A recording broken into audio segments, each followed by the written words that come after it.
السلام علیکم، بسم اللہ الرحمن الرحیم۔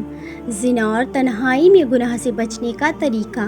محترم ناظرین، آج کل کی مائیں اسٹار پلس کے ڈراموں اور کپڑوں کی ڈیزائننگ میں مگن رہتی ہوں تو رات کی سرگرمیوں اور ان کی صحبت سے ناواقف ہوں تو جیسی خبریں آئے دن اخبارات کی زینت بنتی ہیں وہ بعید نہیں، مگر ہمیں تو یہ سکھایا جاتا ہے کہ جب نظروں میں حیا ہو۔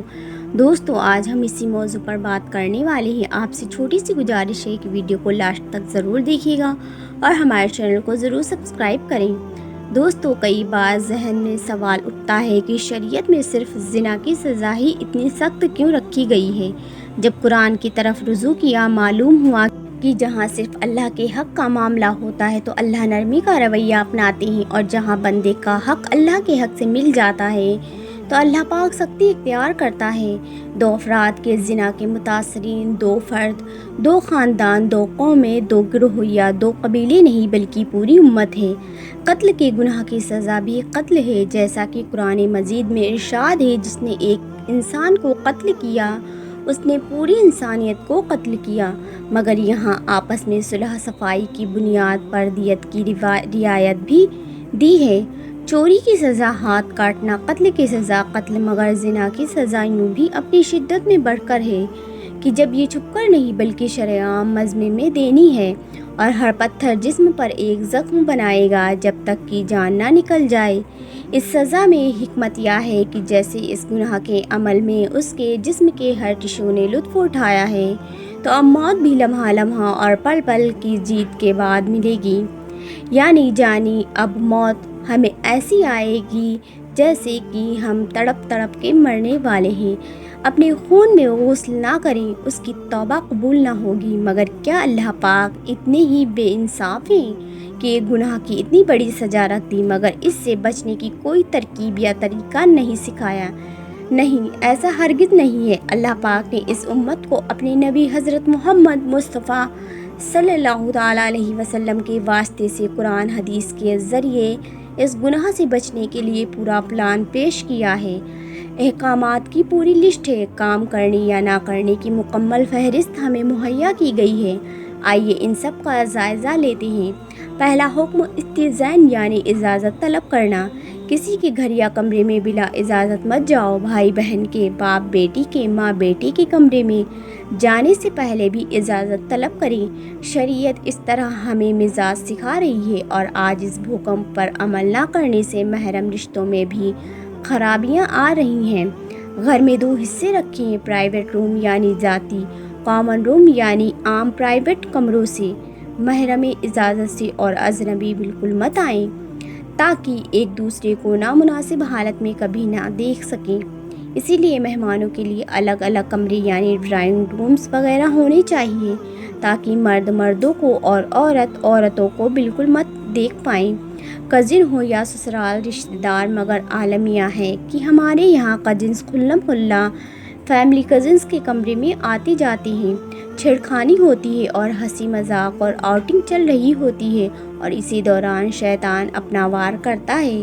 عورتیں یاد رکھیں کہ مرد زبردست اور عورتیں زیر دست ہوتی ہیں۔ کیا یہ ممکن ہے کہ کوئی عورت پاک رہنا چاہے مگر مرد کو پاک نہ رہنے دے؟ دوسرا حکم نظر کی حفاظت۔ نظروں کو نیچا رکھیں اور اپنی حیا کی حفاظت کریں۔ یہ حکم مرد اور عورتوں دونوں کے لیے ہے۔ عورتوں کی شادی بیاہ اور مردوں کی بازاروں میں اکثر نظر بہک جاتی ہے۔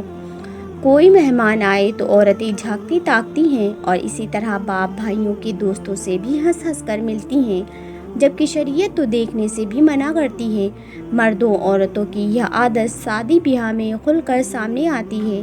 جب بے حیائی اپنے عروج پر ہوتی ہے، دو اندھے اگر آمنے سامنے بیٹھے ہیں تو ان کو نہیں معلوم کہ سامنے والا کیسا کتنا عمر کا ہے، مگر شریعت ایک بینا اور اندھے کو بھی آمنے سامنے بیٹھنے سے منع کرتی ہے، جیسا کہ حضرت عبداللہ بن ام مکتوم رضی اللہ تعالیٰ عنہ والی حدیث سے ثابت ہے۔ عورتوں اور مردوں کو کئی بار مجبوری میں بات بھی کرنی پڑتی ہے، جیسے بازار وغیرہ، تب شریعت چہرے پر نظر ڈالنے سے منع کرتی ہے۔ صرف پردہ کرنا مسئلے کا حل نہیں بلکہ نظر بھی زبانی ہے۔ امام غزالی فرماتے ہیں کہ نظر سوچ کے اندر تصویر لے جاتی ہے، یہ تصویر خواہش میں بدل جاتی ہے، اور پھر یہی خواہش ہے جو بے حیائی کا راستہ دکھاتی ہے۔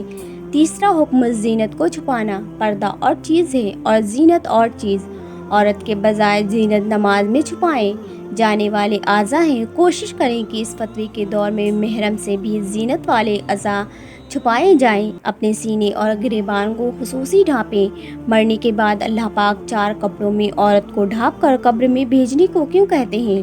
لیکن اب یہاں عورتوں نے زندگی میں 2 کپڑوں کا لباس معمول بنا لیا ہے کہ اب تو بوتیکاس بھی دوپٹے آرڈر پر تیار کرتی ہے، کیونکہ عورتیں 3 کپڑے بھی پہننے پر راضی نہیں۔ مسلمان عورت کا غیر مسلم عورت سے بھی نماز والا پردہ ہے یا نہیں، سوائے چہرے، دونوں ہاتھ اور پاؤں کے باقی جسم چھپانا۔ مگر یہاں تو ویکس بھی کروائی جاتی ہے اور فیشیل بھی۔ مرد حضرات پبلک یا گھر میں شارٹس نہیں پہن سکتے۔ آپ حیادار ہوں گے تو گھر کی عورتیں بھی اپنی حیا کو مقدس رکھیں گی، ورنہ سب سے پہلے بگاڑ گھروں کے ماحول سے شروع ہوتا ہے۔ ماں اور بہنوں کے نامناسب لباس غیر کے لڑکوں میں حیا کی کمی کی وجہ سے بنتے ہیں۔ یاد رکھیں، جب عورت نے اپنے سطر کا خیال نہ رکھا، محرم کا دشمن بن جاتا ہے۔ جب اللہ کی مقرر کردہ حدود و قدود کا خیال نہیں رکھا تو باپ بیٹیوں کو خود پہ حلال کر لیں گے۔ خدا را اپنے گھروں سے فسق کا معاملہ ختم کریں۔ چوتھا حکم بیوہ اور مطلقہ کا نکاح ہے۔ ان کے نکاح کا مقصد معاشرے کو پاک رکھنا ہے، کیونکہ بیوہ یا معطلقہ ازدواجی زندگی کے دور سے گزر چکی ہیں اور انہیں نکاح میں تاخیر یا انکار معاشرے کے بگاڑ کا سبب بن سکتی ہیں۔ یہ حکم اس مرد کے لیے بھی ہے جس کی بیوی مر جائے یا وہ طلاق دے دے۔ یاد رکھیں، شادی پر اصرار وہی مرد کرتا ہے جو پاک رہ کر صرف بیوی سے سکون حاصل کرنا چاہے، ورنہ معاشرہ بھرا ہوا ہے ایسے غلط لوگوں سے جو شادی کو بوجھ سمجھتے ہیں، کیونکہ انہیں اس بوجھ کو گلے میں ڈالے بنا ہی سب کچھ مل رہا ہوتا ہے۔ اللہ پاک نے اسی لیے اجازت دی ہے کہ ایک خواہش پوری نہیں ہوتی تو 2 شادیاں کرو، 3 کر لو، اس میں بیوی کی اجازت بھی شرط نہیں۔ ہاں، بیویوں کے حقوق پورے کرنا فرض ہے، مگر کیا کیا جائے؟ اس اخلاقی طور پر دیوالیہ معاشرے کا کہ جو 10 20 گرل فرینڈ تو رکھ لیتے ہیں، برداشت کر لیتے ہیں، مگر بیوی 1 سے 2 نہیں۔ اسی طرح بیوہ یا مطلقہ کی شادی پر ایسے بے شرم تبصرے اور اعتراضات کیے جاتے ہیں کہ اللہ کی پناہ نکاح میں بہت زیادہ تاخیر نہ کی جائے۔ ہم گھروں میں کیبل لگوا کر کھلی آزادی دے کر کو ایجوکیشن میں پڑھا کر پھر اپنے بچوں میں رابعہ بصری اور جنید بغدادی ڈھونڈنے کی توقع کرتے ہیں، تو پھر ہم احمقوں کی جنت میں ہیں۔ 2 جوان لڑکا لڑکی جب یونیورسٹی کے آزاد روشن خیال ماحول میں پڑھیں گے تو ان کو تعلق بنانے سے کون روکے گا؟ جب گھروں میں دینی تربیت نہ ہو، مائیں اسٹار پلس کے ڈراموں اور کپڑوں کی ڈیزائننگ میں مگن رہتی ہوں، تو رات کی سرگرمیوں اور ان کی صحبت سے ناواقف ہوں، تو جیسی خبریں آئے دن اخبارات کی زینت بنتی ہیں وہ بعید نہیں۔ مگر ہمیں تو یہ سکھایا جاتا ہے کہ جب نظروں میں حیا ہو تو پردے کی ضرورت نہیں۔ اس کا تو یہ مطلب بھی بنتا ہے کہ جب نظروں میں حیا ہو تو پھر کپڑوں کی بھی ضرورت نہیں۔ یا اللہ کا اپنے محبوب کی امت پر خاص احسان ہے کہ اس نے ہم پر پچھلی قوموں کے تمام گناہ دیکھ کر بھی ہمیں غرق نہیں کیا، ورنہ بنی اسرائیل کے لوگ تو بندر بنائے گئے اور خنزیر بھی۔ توبہ کے دروازے بند نہیں اور نہ ہی رب کی رحمت مدھم ہو گئی ہے۔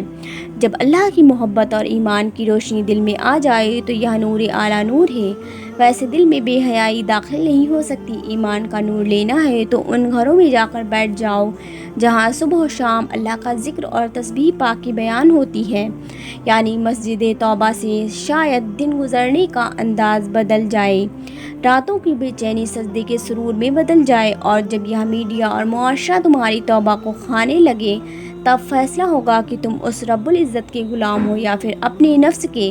اسی امید کے ساتھ اجازت دیجیے اور اس نفسانی گناہ سے بچتے رہیے۔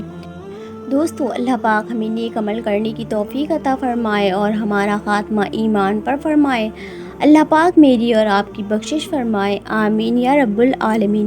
پیارے دوستو، امید کرتی ہوں کہ آپ کو آج کی ویڈیو پسند آئی ہوگی۔ ویڈیو پسند آئی ہو تو ویڈیو کو لائک کر دیں، شیئر کر دیں، چینل کو ضرور سبسکرائب کر لیں اور جاتے جاتے ایک پیارا سا کامنٹ کر کے ضرور جائیں۔ پھر ملیں گے ایک نئے ویڈیو میں ایک نئے موضوع کے ساتھ۔ تب تک کے لیے اللہ حافظ۔ دعاؤں میں یاد رکھیں اور بیل والے آئیکن کو ضرور پریس کر دیں تاکہ میری آنے والی نئی ویڈیوز کی نوٹیفیکیشن آپ تک پہنچ سکے اور آپ بھی علم دین کی کچھ جانکاری حاصل کر سکیں۔ اللہ حافظ۔